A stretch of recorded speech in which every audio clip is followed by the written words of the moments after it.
Well, the decision was actually one that I didn't even know was coming, much like serving in the House of Representatives. I actually decided to serve in the House of Representatives after my 50th birthday because I felt a need to try to come down here and fight for public education. And then the decision was a very slow one, and more of recommendations of other people to serve as lieutenant governor. I made it to the Capitol, and on my very first day in the House, I stood at the well and made a speech, a very impassioned one about things that were going on, and realized that I was only talking to 122 people, and got in trouble for that. I was a freshman.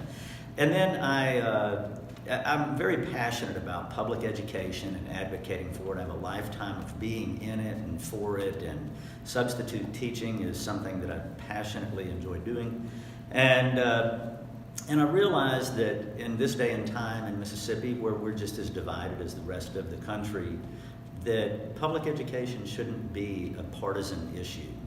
And that the better way to make an impact on it is not to be one of 122 people, but actually serve in a leadership position where you can help develop policy. And that's something that's important to me. And so I started feeling out people and hearing people and traveling the entire state and listening to people. And after 52,000 miles, I've heard a lot of different opinions and thoughts. And I felt there's no greater investment I can make right now than investing in the future of where my children, grandchildren, and others will hopefully be.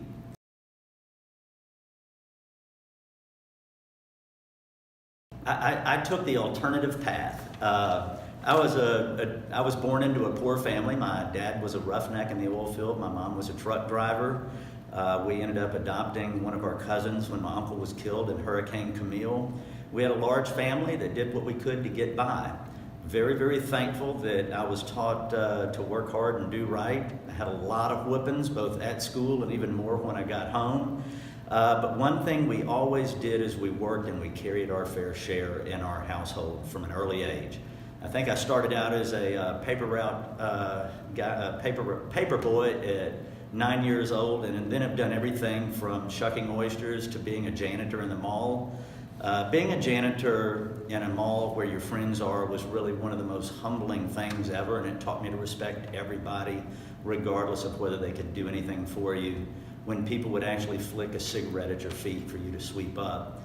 I've driven truck, I've been in the Army, carpenter, busboy, waiter, you name it. And ultimately, when I was fired from a restaurant, after I graduated from college, I ended up deciding I really wanted to go to law school, and I did that. And I ended up at Ole Miss in the mid-'80s. I fell in love with Mississippi, that hometown, and a little girl from Natchez, and we're still married after 25 years. And so what I am is a result of hard work and passion, but every day I wake up and remember where I came from. My parents are long gone now, but daily I strive to make them proud of all that we went through growing up.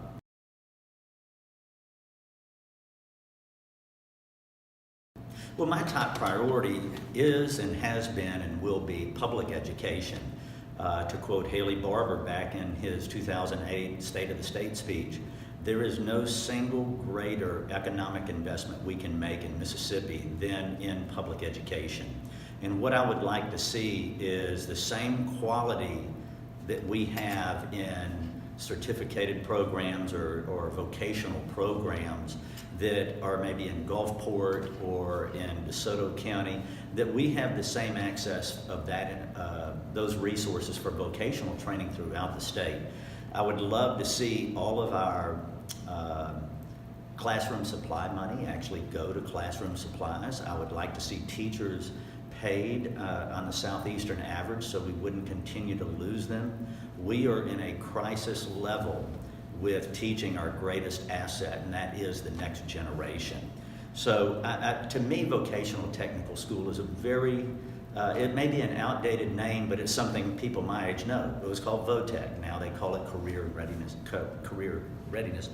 I would love to recognize the fact that not all students are ever going to spend a day on a college campus. Thankfully, they won't, since they'd get out with 40 or 50,000 in debt. And so let's recognize that, and instead of hammering so hard on just the academic side of things, give them the opportunity, an alternate path where they can actually learn a trade. Right now, if you think that we've got plenty of trades and no jobs for those, try calling an electrician or a plumber or HVAC guy on a weekend. I'm proud that my mom was a truck driver, but she didn't make nearly what they make now. But just a commercial truck driver right now, there's openings in Walmart where I live that start at $80,000 a year. So we've got to keep remembering that a society must have trades and skills, and they can be contributors instead of those who are needing government benefits.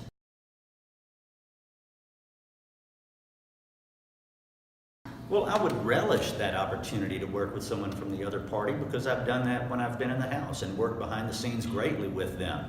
I started with nothing and have been very blessed to have done well in business with hundreds of employees.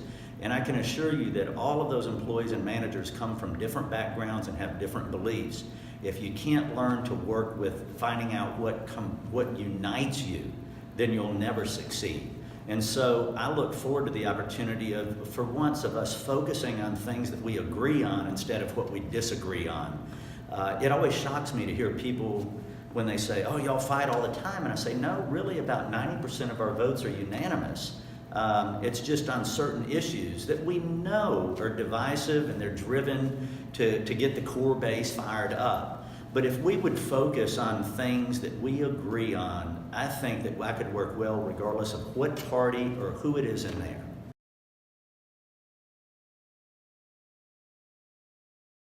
What I'd like to see them is that I'm real. I'm just Jay. I'm absolutely hardworking, honest, and transparent. We may not agree on every single thing, but I promise you we'll agree on more than we disagree. And the things that I will promote are things that are for the good of all Mississippians, not just a few. I've often said this, is no one will out-prepare or outwork me. They may win, but they will never work harder or be more genuine. There are 3 million people out there, and I'm doing every single thing I can to shake hands or touch every single voter in Mississippi. I'm proud to have done that. I'm proud to be in the smallest town or community and in the largest city.